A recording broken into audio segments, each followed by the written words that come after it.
Mini episode 516 of the FDH Lounge is brought to you by Sportsology, delivering unconventional columns and webcasts about sports, TV, music, movies, and more. Follow them on the web at sportsology.info. The FDH Lounge. You want to schedule your life around it. 30 seconds. In front of all these people, you're going to pull out a gun and you're going to shoot an unarmed man. 20 seconds. So what are you going to do? 10. Welcome to the FDH Lounge and the Justified episode recap. It was justified. With your original dignitaries, Fire in the hole!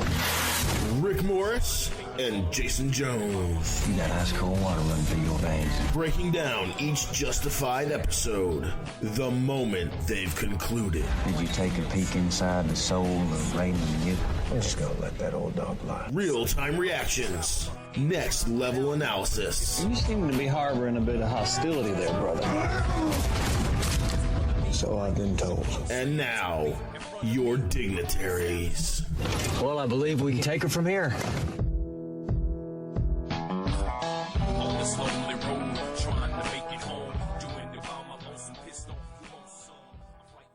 Welcome, everybody, to mini episode number 516 of the FDH Lounge and a jointly branded segment with NotJustAnotherTVSite.com. It is your favorite Justified recappers anywhere on the web, Jason Jones and yours truly, Rick Morris. Breaking it down here, your FDH Lounge dignitaries, episode 6.3 of Justified. And, of course, again, Jason is pretty much the underboss over at NotJustAnotherTVSite.com, columnist and reviewer for many different TV shows, and I have come on recently as the columnist and reviewer for Justified. So, of course, you can find this mini episode of the FDH Lounge embedded with my weekly review of the show. And this is a review that, in terms of our discussion, that I was very much looking forward to, particularly as the show itself was developing and as the first real impact of Avery Markham, Sam Elliott's character, on the Justified canvas was beginning to be felt. And I know that from some texts that I had received, Jason Jones has some very real thoughts on what happened tonight and where this is starting to go. So we'll just start in that very open-ended direction. My man, Jason Jones, here on the phone lines, breaking it down. So, Jason, take it anywhere you want to take it, my man. Your thoughts on tonight's episode, after that tease of a text I got from you, I am looking forward to hearing your thoughts. The first big thing, and call it a bold statement if you want, we've been down this road. We've enjoyed the Justified journey, and we've seen the truly great episodes, and we've seen some of them that maybe didn't quite hit the mark. And just from an artistic standpoint, when you see what makes this show so great, it isn't always gunshots and explosions. It's not always a big heist. There's something about the show that, from an artistry standpoint, keeps you coming back and keeps you riveted. And the bold part of this statement is, without really going back and dissecting anything, I want to say that my gut reaction to 6.3 is that this may have been, regardless of season, the greatest or most compelling episode that did not involve someone dying or being a season finale of the entire series to this point. And while I'm sure we're going to get into the reasons why that is, so for everyone listening that's thinking I've fallen off my rocker, hold on, we'll get to all the specifics. But right now, just gut reaction, that this show, this episode tonight, without it being a season finale and without them dropping any major pick your jaw off the floor plot points, may have been the best, most Justified light episode that we've seen in a long time, if not ever.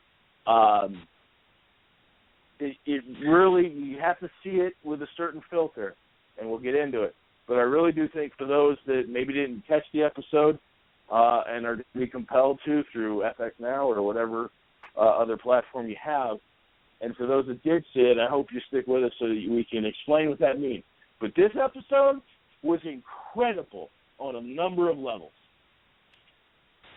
I don't think your statement is as controversial as you may think, and I'll tell you why, because you are specifically exempting what I would call the Big Trinity, the first tier of Justified episodes in my estimation. The three that I would put up there would be Bloody Harlan, the season 2 finale, Decoy, which we talk about a lot on this show, episode 4.11, the sort of culmination of the Drew Thompson storyline, and Shot All to Hell, which you and I covered in real time last year. And I would recommend anybody to go back and check out and just how giddy we were, coming off of that one, to actually get to cover one of those big 3 episodes in real time. And those were ones, those were crazy and chaotic, and there was some killing that went on in those episodes. Only one death in Decoy, I believe. I don't think it was anybody except for Yolo, but that one had so much action, and that was probably my favorite episode of all time. So I get what you're saying. You're pushing those ones to the side, and you're saying this one is not to be compared to those ones because it was a different kind of episode, and I agree with that.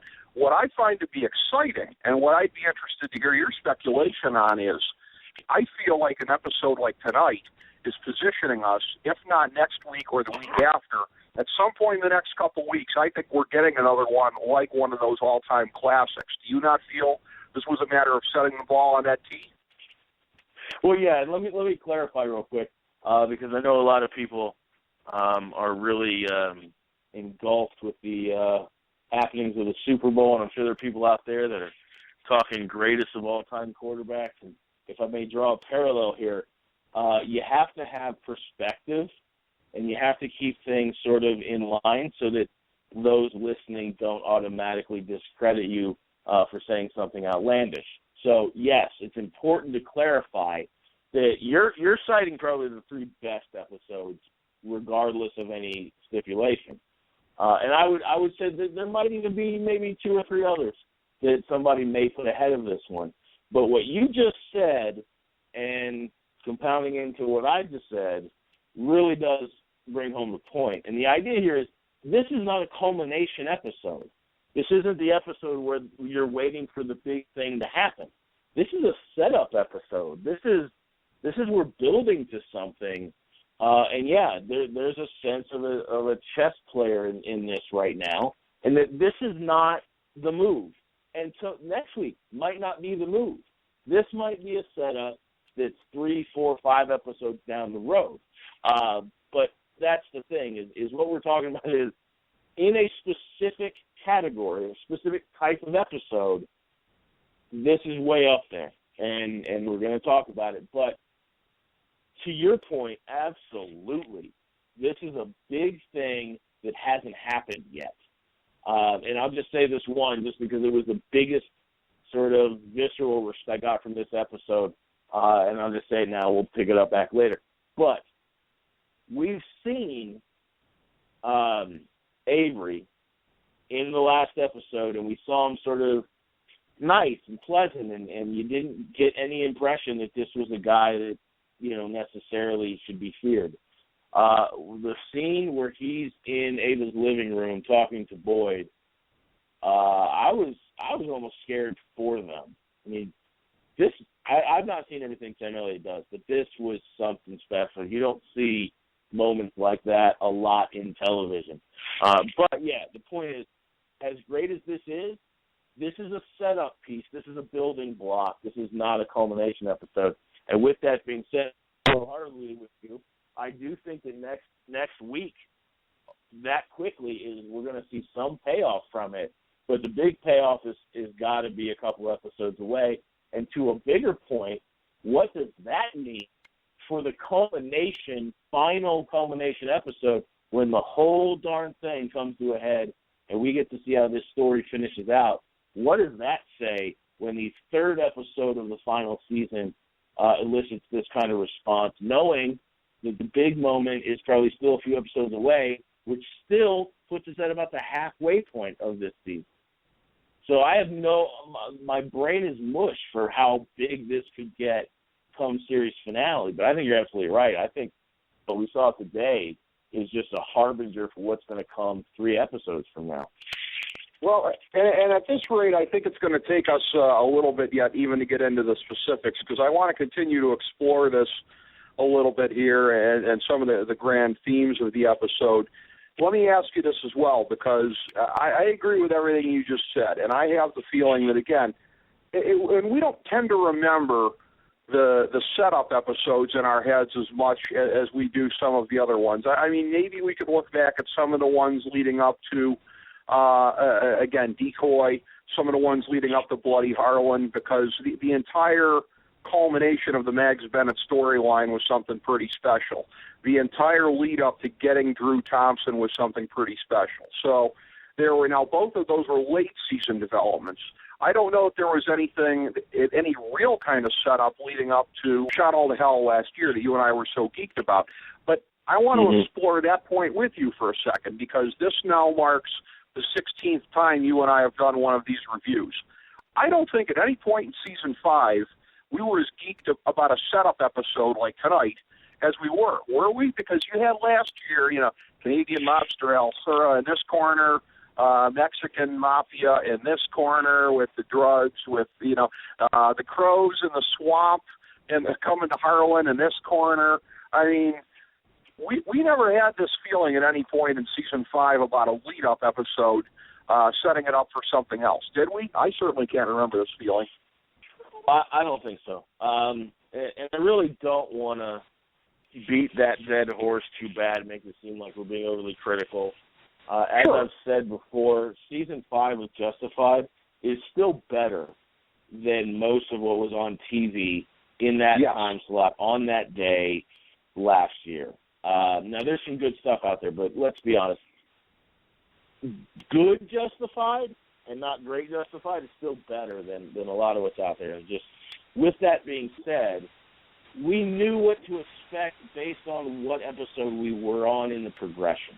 So when you got to the third from the last, the second from the last, and the last episodes, our expectations were raised because it was leading to a culmination. As far as pure setup episodes, I don't think there was a single episode in that season, and I would even go so far as to say those last 3, I don't think any of Season 5 was in this realm of just pure response to what you witnessed, and then also implications for what's going to come later. I do think that Season 5 is a little bit of a departure. Maybe they got a little creative with things. Maybe they tried to do too much at a time. And then starting to feel like this season is, I don't want to overstate it, but it feels like vintage Justified, if that makes any sense. You take all the best stuff that you remember through the series, and they're really channeling that right now, but they're doing so in a much more grave and finite sort of way. So I don't think Season 5 at all, not one episode, I think, gave you what you saw today. And I think further to the point, when you get to the last run, the last few episodes, I think we'll be able to say that Season 5 couldn't have dreamed of having episodes like what we're going to see at some point. But no, even being a setup episode against other setup episodes, this was one of the better ones. I will say that there were probably at least 2 episodes, if not 3, leading up to Decoy that were really intriguing, that kept your attention.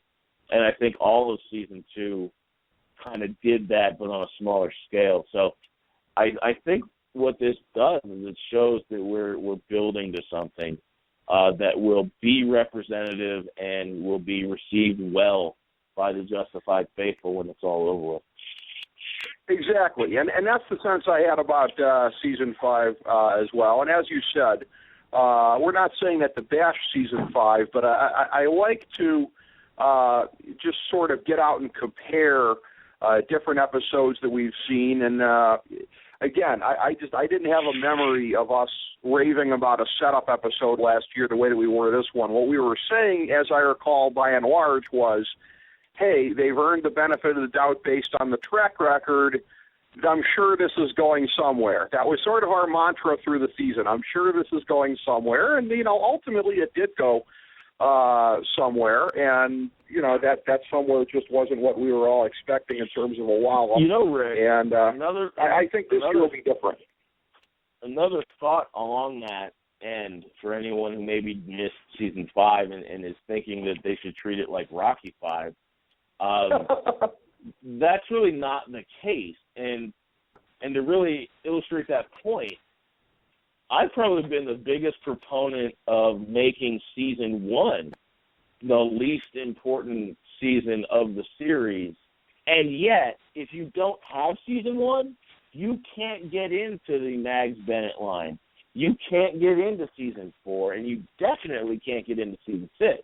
So season 5, while maybe moment to moment didn't capture us like previous seasons did, season 5 did open the door for what's going to happen now. It may not be literal. It may not be that, this particular plot point leads to this and so on.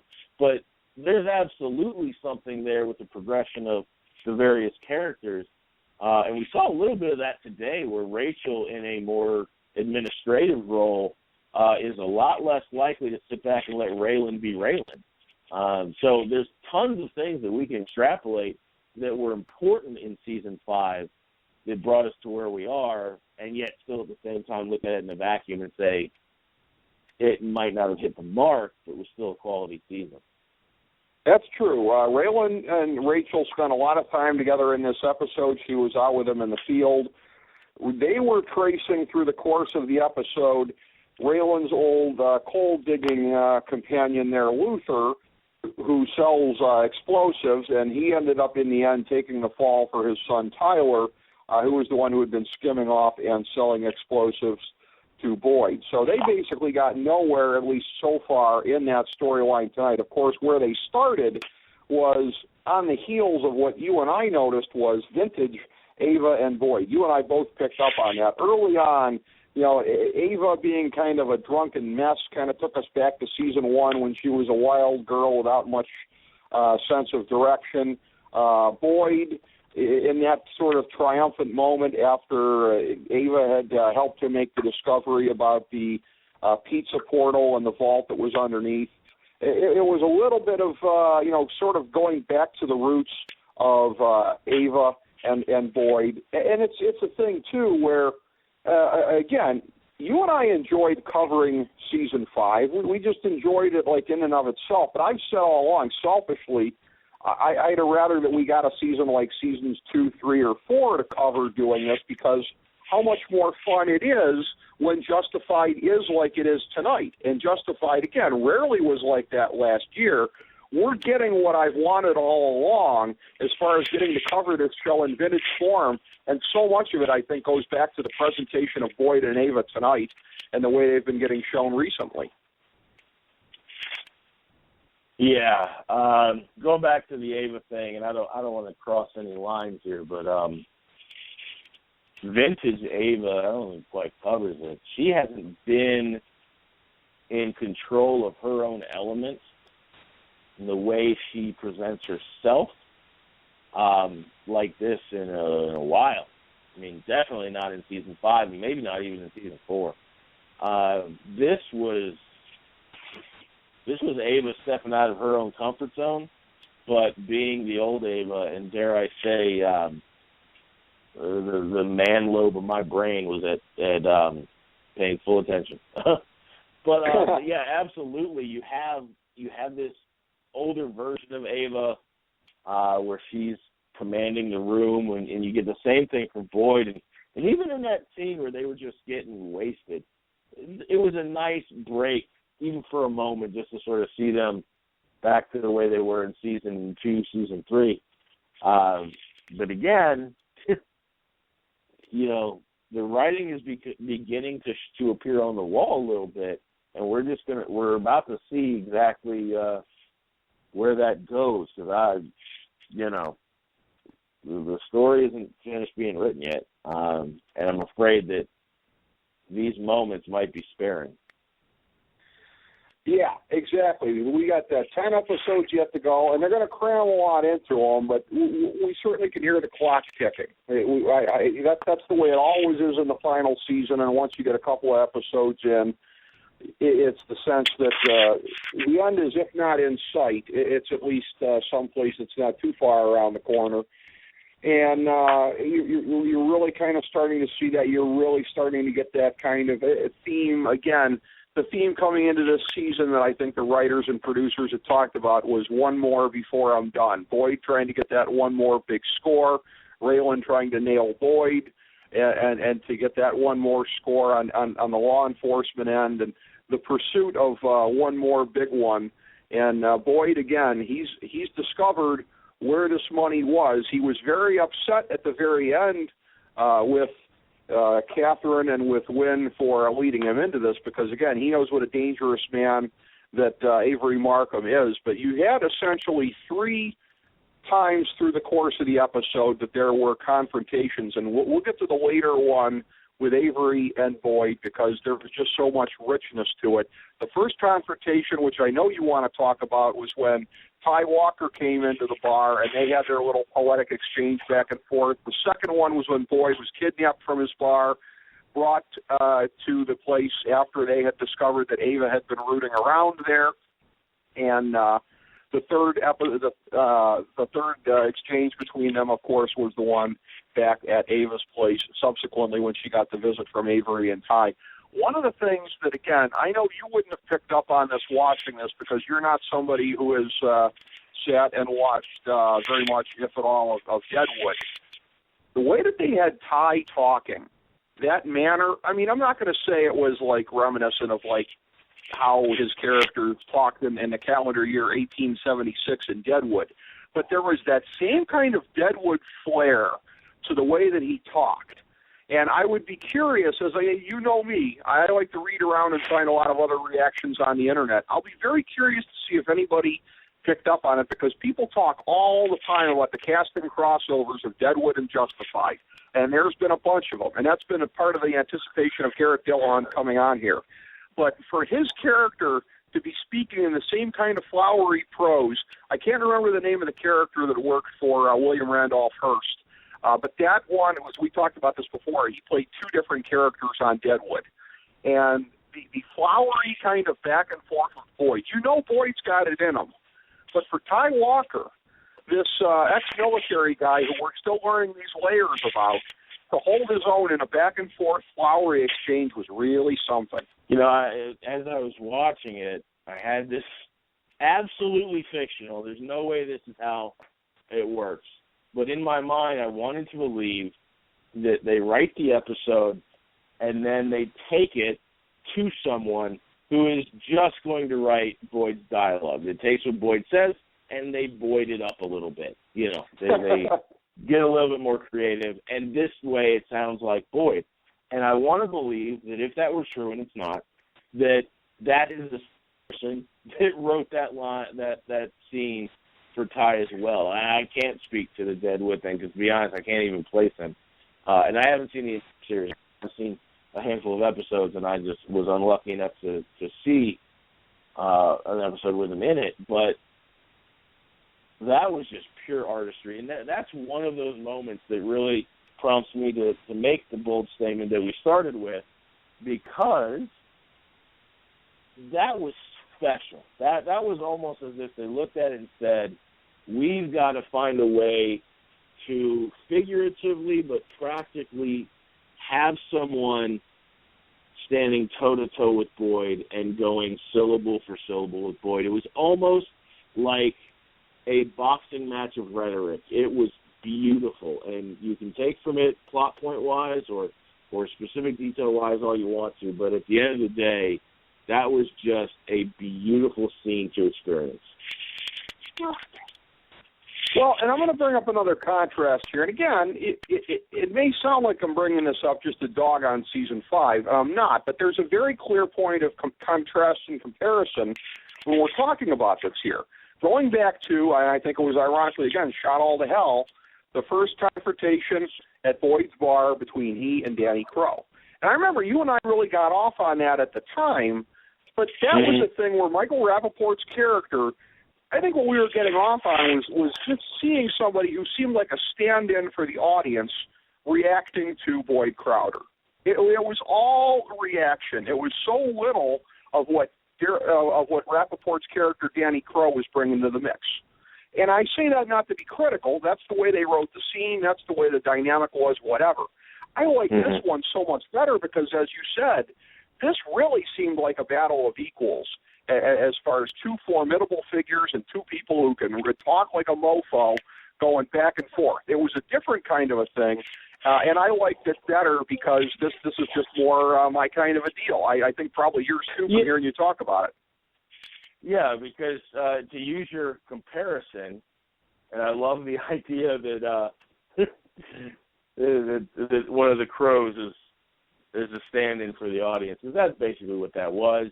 Yeah, I forget the exact lines, but there was even a line in there where Rappaport's character said something like,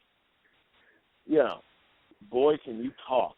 or something. It was like, seriously, where have you been all this time? That's first day stuff. You should just get on board that Boyd may be the most eloquent TV character of all time.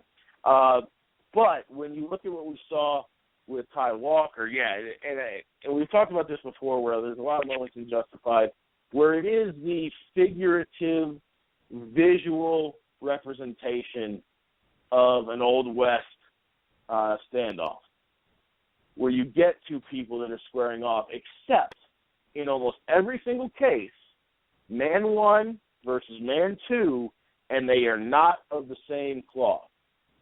This might have been the first time where Boyd admittedly not working at full strength, where Boyd is confronted by another person, and when they have their figurative or their verbal standoff, they are literally going blow for blow, stylistically, substance-wise. It was the same thing. Both men are the kind of men that are not going to give away their position, going to say, you have no idea what you're up against, and both are going to say, I'm not afraid of you. And that's basically what happened.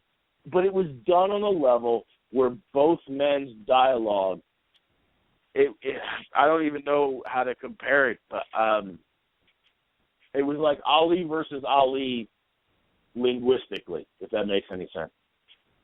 No, it does. It absolutely does. And you know what's funny, and you've referred to this before. You've made this analogy. I always like it and find it appropriate to the situation when you do.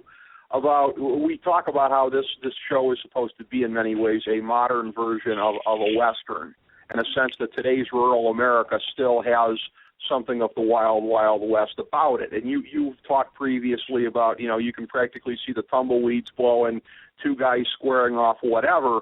But when we've talked about it, previously, whether it be Boyd and Quarles the first time that they met or whatever, it always seems to be Boyd somewhere in there. And it always seems to be figurative in the sense that they are going back and forth verbally. Almost none of these instances is there actual gunfire in the first meeting. So it's a thing where I'm almost drawn to, the notion that in a situation like this, I guess in today's Old West, so to speak, the way that we do it is sort of like the rural white guy version of a rap battle, isn't it? This is like how Boyd does rap battles with people, just bantering back and forth and trying to get the upper hand with the witty banter. Yeah, look, I'm not going to try to pawn myself off as some sort of expert in such an idea, but anybody that's ever seen anyone who's ever seen the movie 8 Mile, God forbid, there is a structure to it, and it's very similar. It's very astute on your part, because there was sort of a one man speaks first, and then another man goes, and they just sort of trade blows in, entire paragraph form, and they take their shots. I mean, nothing, no punches were thrown, but shots were fired, literally. But there is something to that. This idea that two men who are going to speak to the same sort of topic in the same sort of style are going to trade blows, and that's exactly what we saw. It was really, really something, and again, it shows. And I'm so glad to have a chance to talk about that. And again, like I said, from the fairly little that I had seen of Garrett Dillahunt before this, I hadn't seen him in a whole lot outside of Deadwood, but I was enthralled by him in that, as I was all the other performances. Of course, the great Timothy Oliphant, the great Jim Beaver, etc. What an outstanding cast that they had, Ian McShane on down the line. I'm so glad to get a chance to talk about Dillahunt here, because I don't want him to be completely overshadowed by what we're going to culminate with here, and that's to go back to what we were talking about at the beginning and to extrapolate about it a little bit more. One of the thing I think that above all made this the great setup episode that it was, the final segment of the program where Avery and Ty show up at Ava's place. And again, Ty is basically there in a secondary and supportive role, where basically the mask comes off. Avery confirms that he is the man behind Tiger Hawk Security.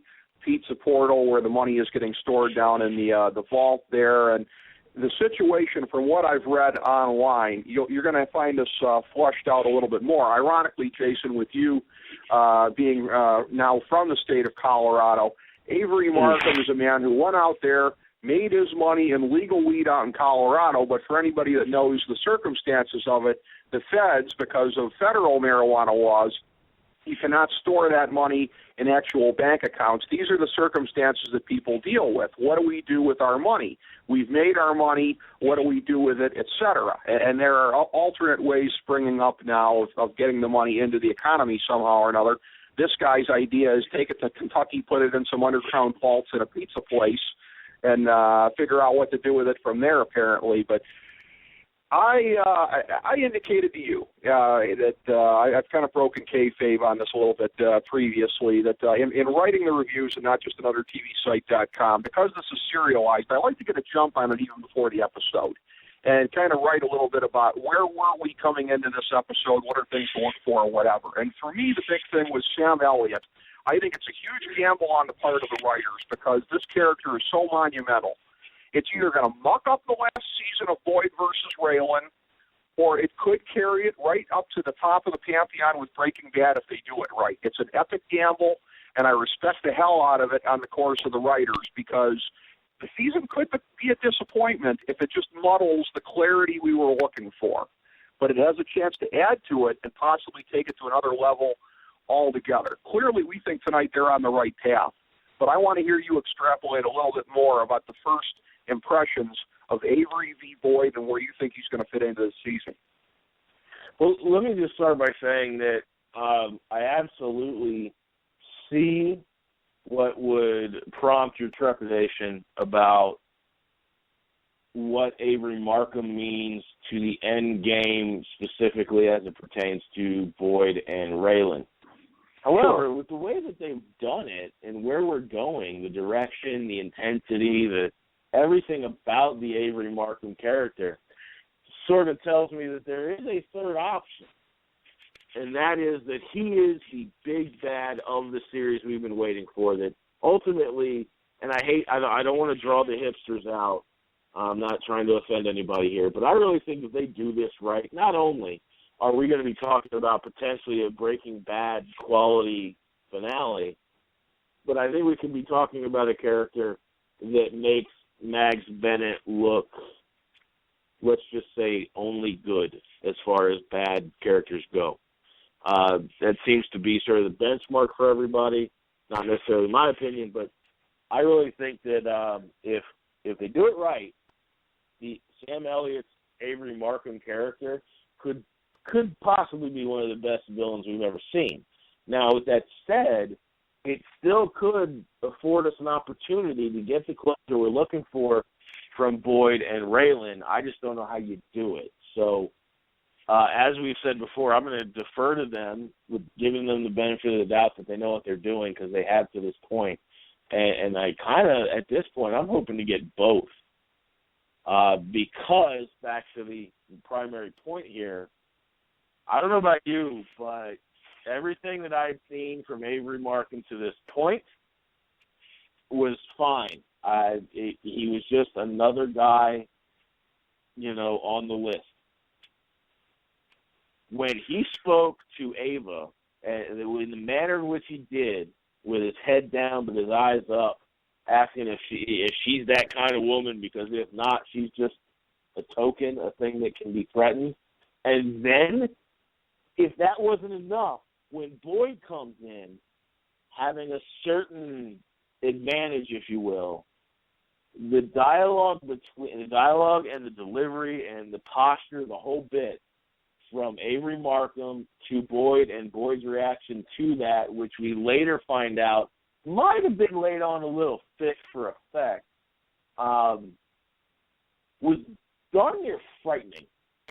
I'm trying to get too emotionally involved in characters until the thing happens, but in that moment, watching it for the first time, just reacting to it,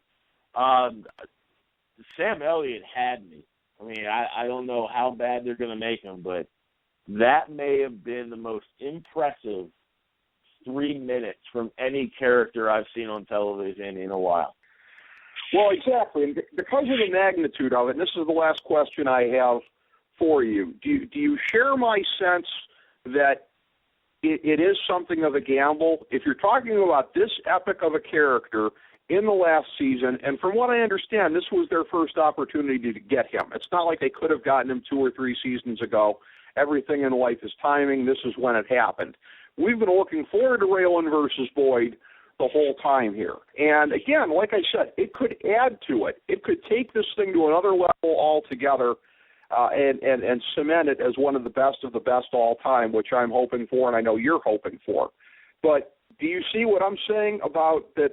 And I say this in a sense of I give them credit for what I think is a gamble.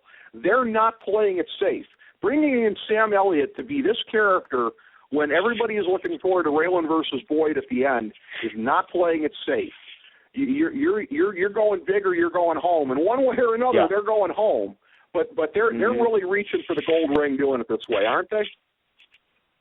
Absolutely. And to be honest with you, if you step back from it, do you really want it any other way?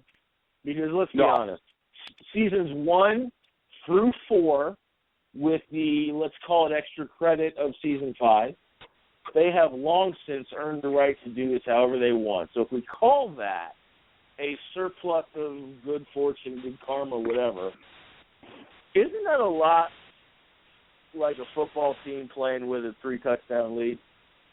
Don't you want them to pin their ears back as opposed to playing a prevent?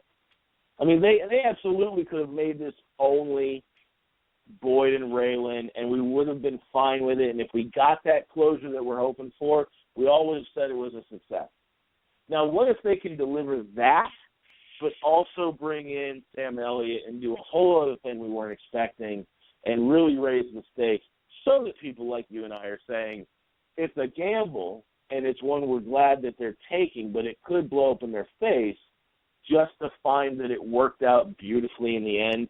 I think the overall impact of what that could mean for the end of the series and what this last run has meant could make everything else so much better, opposed to just doing what is expected and giving us what we want without really taking that gamble. I think the risk-reward for going this route could be phenomenal. It really could. I agree with that. And from what we've seen thus far, it appears to be setting up that way. Arguably, the best season premiere that the show ever had, even if the Week 1 ratings did not reflect it. It was an awesome season 6 debut. Last week we said it was an excellent episode setting up for things to come. This kind of took it to another level as far as being a great setup episode for what's to come. They're ratcheting it up here, and by the time of mid-season, it should be nothing short of just absolutely, completely enthralling.